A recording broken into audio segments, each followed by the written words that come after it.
they are actually comical.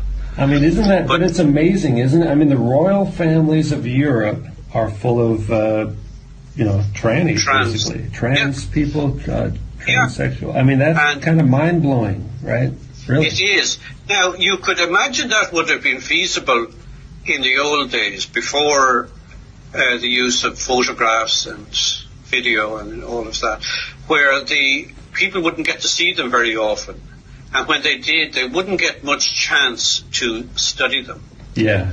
And when the camera became available and video and film footage became available, we had a brief window where we could see them in the raw, if you like. But in the last 20, 30, 40 years, they appear to have greatly improved the quality, so that they're much more convincing transgenders now. Yeah. And of course, they carry out more surgery on them now.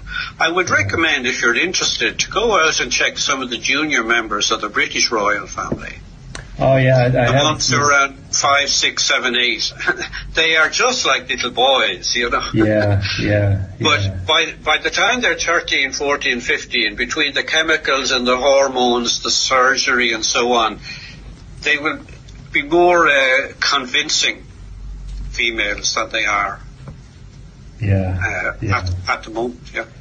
Yeah, it's just such a strange thing to do, for just normal people like us. We just think, why would anybody want to change their gender or pull out, try to do this deception?